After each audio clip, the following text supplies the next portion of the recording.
This picture was taken on a Friday night in 1987. I'm the tall one on the far right, and that's my girlfriend standing next to me. I'm 17, about ready to head out to a dance club. I looked in the mirror and thought, yep, I look incredible. And there was serious prep time behind the hairstyles you see right here. It required a dangerously hot hairdryer, a half a can of Aqua Net Extra Super Hold hairspray, with New Order cranked on the stereo. 80s hair was absolutely unhinged, but I wouldn't change a thing. So today we're talking about 12 men's haircuts from the 1980s. Guys would walk into the mall, go to a hair salon, and ask for these haircuts on purpose, with a straight face. These are also the haircuts that had guys spending more time in front of the mirror than their sisters, and I'm serious about that. I know from experience. All right, let's start with number 12. Number 12, the butt cut. Let's talk about what it is. It's exactly what it sounds like. This was when the guy parted his hair right down the middle, and so his hair fell to both sides and forming a shape that looked like, well, like a butt. That's why we called it that. I thought everybody called this the butt cut, but I found out years later that might have been a regional thing. I put this one first because it's technically a 1970s haircut that refused to leave. If you're a guy in the very early 80s that was still rocking this, it was because nobody told you the 70s were over. Guys who had this hair were always those skinny, muscular guys. Like, they weren't totally skinny, but they definitely weren't muscular. And they'd wear cut-off denim shorts, and they'd drive their car around with their shirts off. If a butt-cut guy could possibly grow a mustache, he would try. But if it was like a younger butt-cut dude, it would grow in kind of thin and kind of gross and make you want to vomit a little.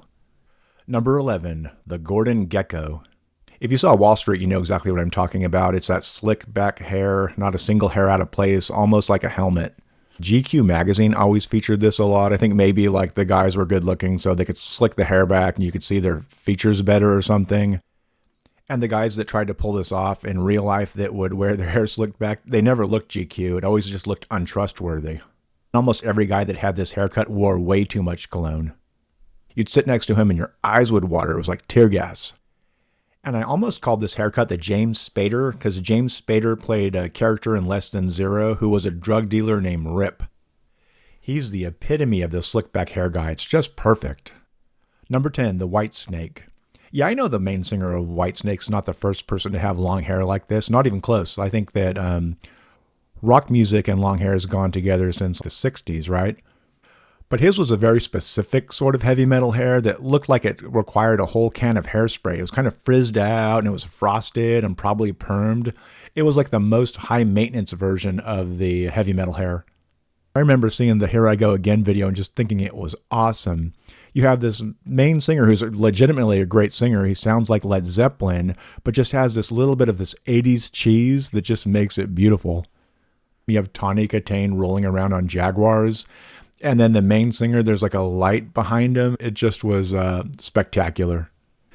And you couldn't get hair like this overnight. It took a long time to grow it out, maybe a couple years to get it to this length. So the guys that had this hair were deeply committed.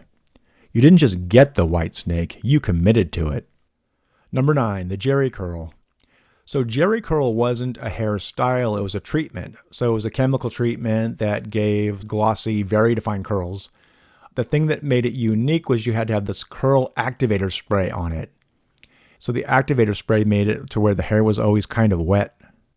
Michael Jackson made it popular, and people like Lionel Richie had it, and a lot of the R&B groups had it, like Morris Day and the Time or El DeBarge come to mind.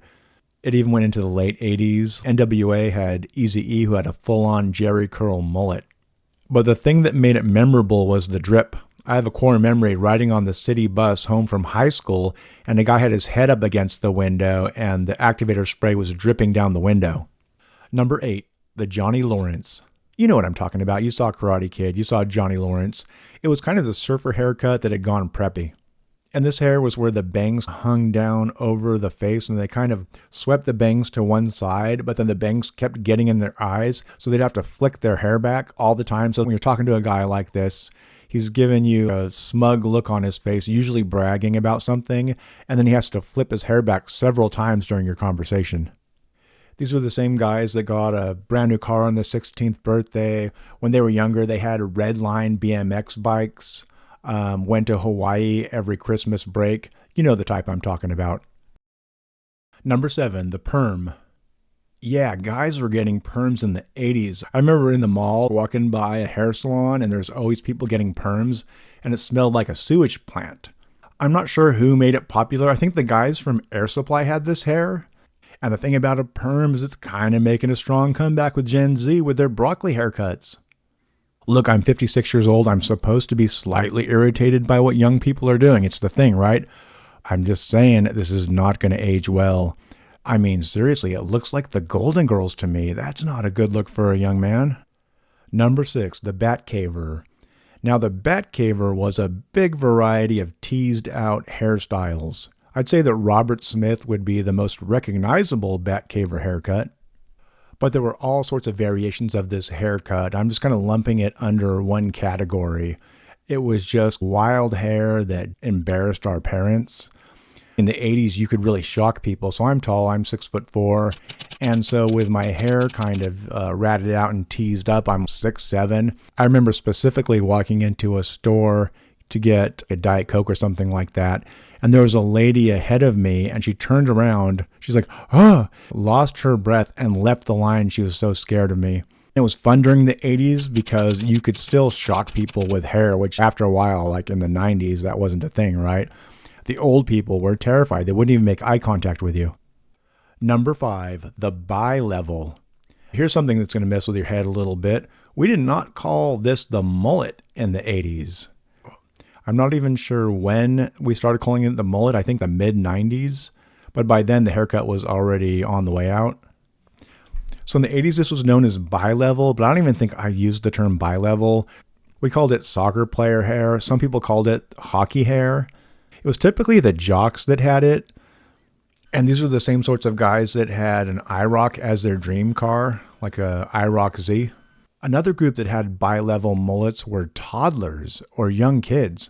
I'm not even sure why that even happened because the parents would have great hair, just normal hair. Like the dad didn't want a mullet, right? But then they'd jack up their kids' hair with a mullet. It was horrible. Number 4, the mohawk. Now, in the late 70s or early 80s, you kind of had to be a badass to have a mohawk. Like, it was a huge statement. You could stop traffic with a mohawk, you know. But by the time Mr. T got it, it was starting to be not as shocking like the second half of the 80s. But then by the early 90s, it was kind of thought of almost as cute. You'd see kids who would dye their hair blue and get a little mohawk. Maybe it would match the soccer uniforms. So it kind of became a normal thing. But there was a time when the mohawk really made a statement, and so that's why it's number 4. Number 3, flock of seagulls. The flock of seagulls haircut, you really didn't see this one around. It really was just specific to Mike Score, the main singer of the flock of seagulls. Right before the band went on for one of their shows, the bassist put his hand on the top of Mike's head. He was trying to look in the mirror himself, and Mike's hair was in the way. But then what happened was it flattened the top part of his hair. He went on stage like that and everybody thought it was kind of a cool look, and so did the manager, so they went with it going forward right after that. Number 2, the rat tail. The rat tail is really bad. Like, no one liked the rat tail. I mean, absolutely no one. I think people who even had the rat tail didn't like it. And the kids who had the rat tail, they didn't come from normal families. This would be like a family that would own ferrets. Do you know what I'm saying? Like if you have a rat tail, you might own a ferret. Or, I don't know, man. There's a reason why they've never made any romance novels with someone with a rat tail. Like, it's just so bad. I'd say the only positive about the rat tail would be a really easy fix. Just a nice pair of scissors. You could fix that haircut immediately. All right, now we're ready for number 1. Number 1, the circumcision. Now you're probably thinking like, what is this guy talking about? I've never heard a haircut called the circumcision. And obviously this wasn't a term that everybody used for this haircut, but when I explain to you what it is, you'll get it immediately. My friends and I called it this, and we really did not want a circumcision haircut. It was just a fear going to the hair salon that you would end up with a circumcision haircut. It's the worst. Easily number 1.